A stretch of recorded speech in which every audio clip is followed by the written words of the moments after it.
Hey everyone, welcome back to Garnock Reviews, where today I'm stepping on board a 1991 Viking 50 Convertible.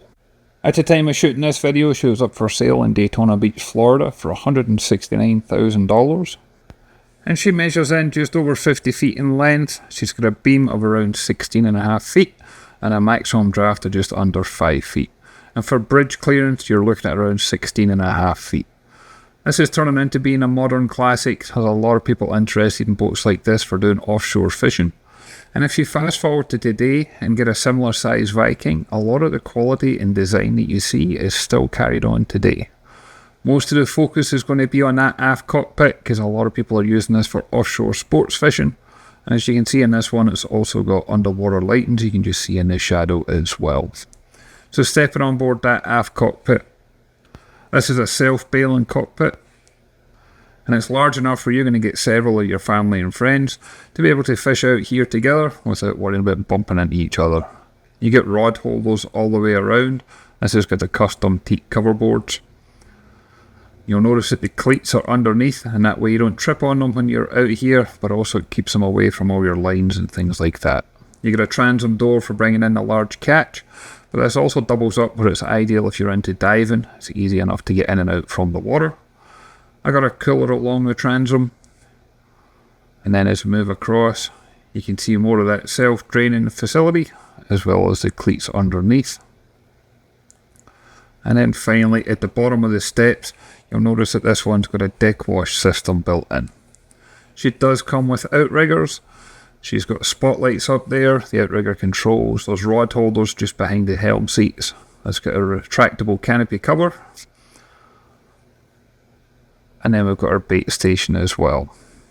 So there's a close-up of that deck wash system, which is ideal because if you're going to be bringing a large catch in here, sometimes the deck can get a mess, but it's easy enough to clean off. And it's got a clever setup for the hold, because this is one large fish hold, but it's accessed from either side. So again, if you've got multiple people out here fishing, you can also drop in divides in here. And it's also large enough that if you do want to bring in some larger catch, you can put it in there and stock it full of ice. And if I move that cooler off the transom, you'll see that there's an additional fish box back there as well. And that one is aerated. But fishing's definitely the main focal point for this boat.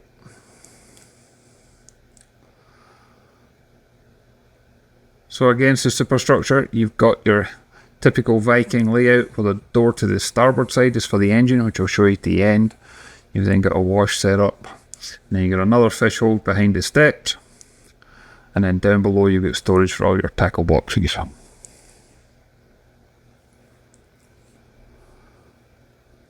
And then if we move on up to the flybridge, this does not have a lower helm, it's only got the flybridge, but it's got a really impressive setup up here.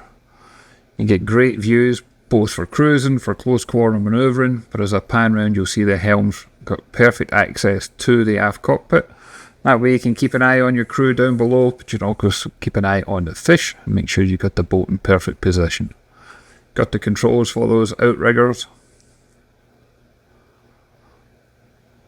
And that hard top also gives you plenty of protection, but we do have canopy enclosures which you can roll up like this. You can remove altogether, or you can drop down as well. It's got triple Garmin multifunction displays. You got two of them tucked in here, and then you've got a third one just to the left of it. You've got your autopilot controls.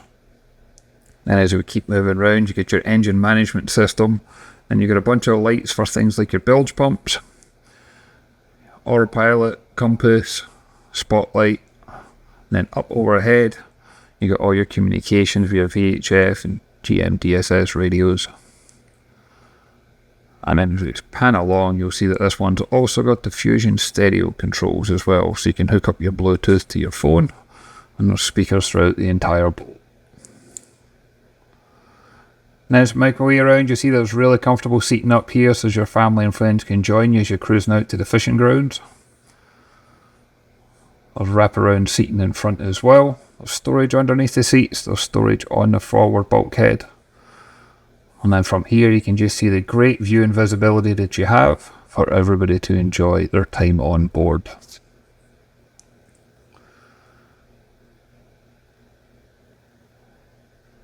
If you're buying this boat in our area, most people will be fishing on the ledge, which is typically about 50 mile offshore.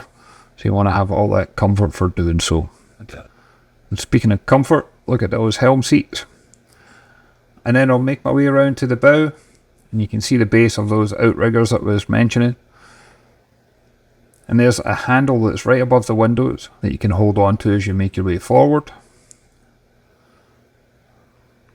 Granted, I'm doing this single-handed right now because I'm holding on to the GoPro.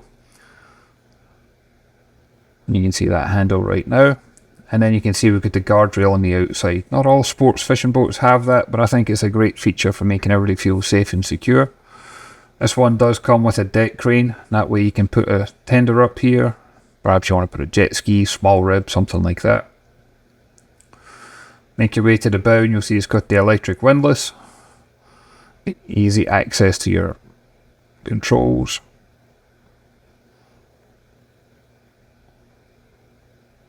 And that way you can use this for cruising as well as for offshore fishing. And that just takes you into the anchor locker. Yes. Then to pan the camera around, this one's got a timeless classic design appearance to it. You can see there's multiple hatches, but I'll show you that from the inside. All your aerials and antennas. Just a well thought out, well laid out, and very, very capable offshore fishing boat. But as you move into the inside, you'll soon realise this could be easily used for family cruising. It's got a very comfortable saloon setup. You get the TV in the forward bulkhead, you get the large windows giving you plenty of light. Most of the windows are able to open as well, so that way you get extra ventilation. This one is fully air conditioned. And then you've got your galley as well, where you've got the full height fridge freezer. There's a better view of that TV setup.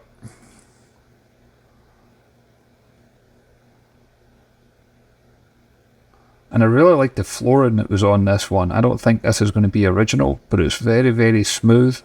And I was barefoot walking across and I didn't have any issues with it at all. Then at the galley, you get your electric stove top, you get your oven underneath, good countertop space. This one's even equipped with a dishwasher. So you can prepare all your favourite meals while you're on board. Or even better, you can prepare that fish that you just caught. Can't get any fresher than that. Gauge there for your water capacity. And speaking of which, this one has got 2 water tanks, they're 208 gallons each, and 2 fuel tanks of 805 gallons each. Yes. To get to the lower accommodations, just a few short steps down, there is a handrail in place. In the first cabin you come to, you'll see that this one's got twin berths with like a bunk bed effect. There's speakers in here, there's air conditioning vents in here, and as well as having good storage for your hanging locker space, this one also has some of the AC and DC controls.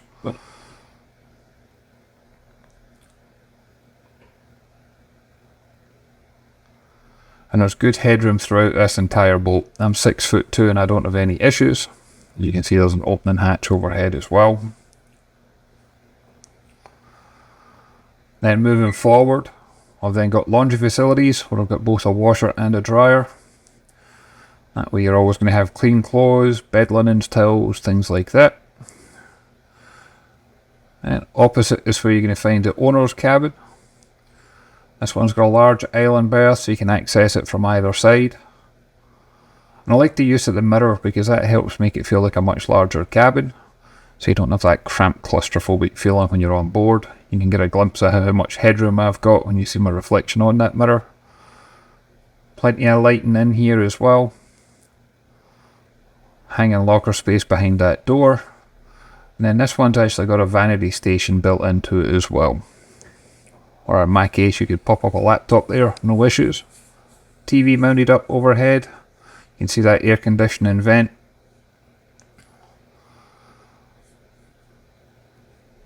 And then behind the door, you'll see again we've got that full height hanging locker space. It's all cedar lined. A very clean layout. And this one being the owner's cabin is fully en suite. So you get your sink with storage down below for your toiletries and personal belongings. You got the toilet, and then this one's got a separate shower compartment. Again, it's fully air conditioned and ventilated.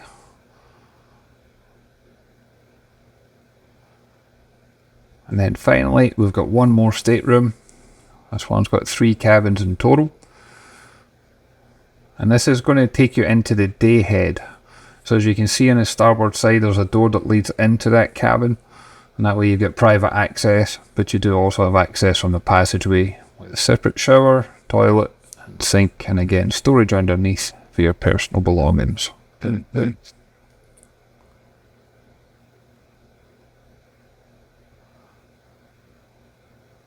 if I take you into that stateroom, you'll see that again, this one's got plenty of natural light, and a large hatch overhead, a good amount of storage in here. On the mirror straight ahead is access to the anchor locker.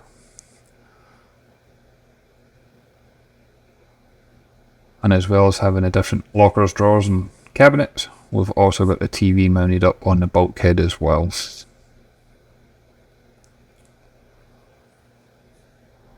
And as an example, if I open this one, you'll see it's illuminated, it's cedar lined.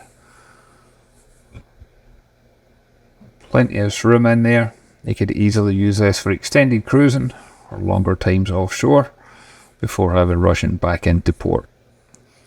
And of course, having the laundry facilities on board certainly going to help with that as well. And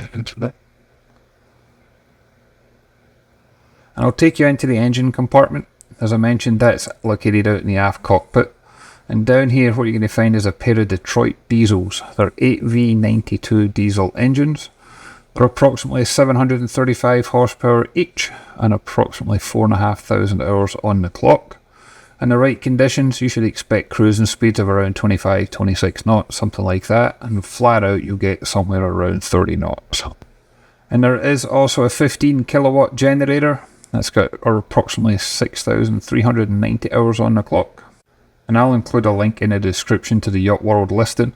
But you'll see all the upgrades that's taken place, including 5 batteries that was replaced in 2020. The forward AC compressor was replaced in 2025. There's all sorts of service and records available with this one to show that she really is in turnkey, ready to go condition. These boats are known for being very capable of offshore cruising. So much so the broker that's actually listed this one personally owns a very similar Viking 45 and has fished this boat many times. And I personally like how accessible everything is for doing your day-to-day checks and your servicing, because the easier it is to do, the more likelihood it's been done. Plenty of lighting down here as well, and room for your tools, spares, anything like that. So as if you are doing any servicing or upgrades, it's easy enough to do so. And as an example of some of the additional work that's been carried out, there was a complete exterior repaint done from the waterline to the hardtop in 2020. There was a bottom paint applied in September 2024, and at that time they also did a prop speed applied to the running gear. And this engine room was professionally detailed in November of last year.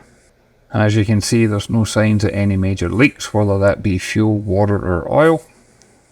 And this is currently one of the lowest price examples on the market today. But as always, I'd love to hear your thoughts and comments, and if you can leave a comment down below.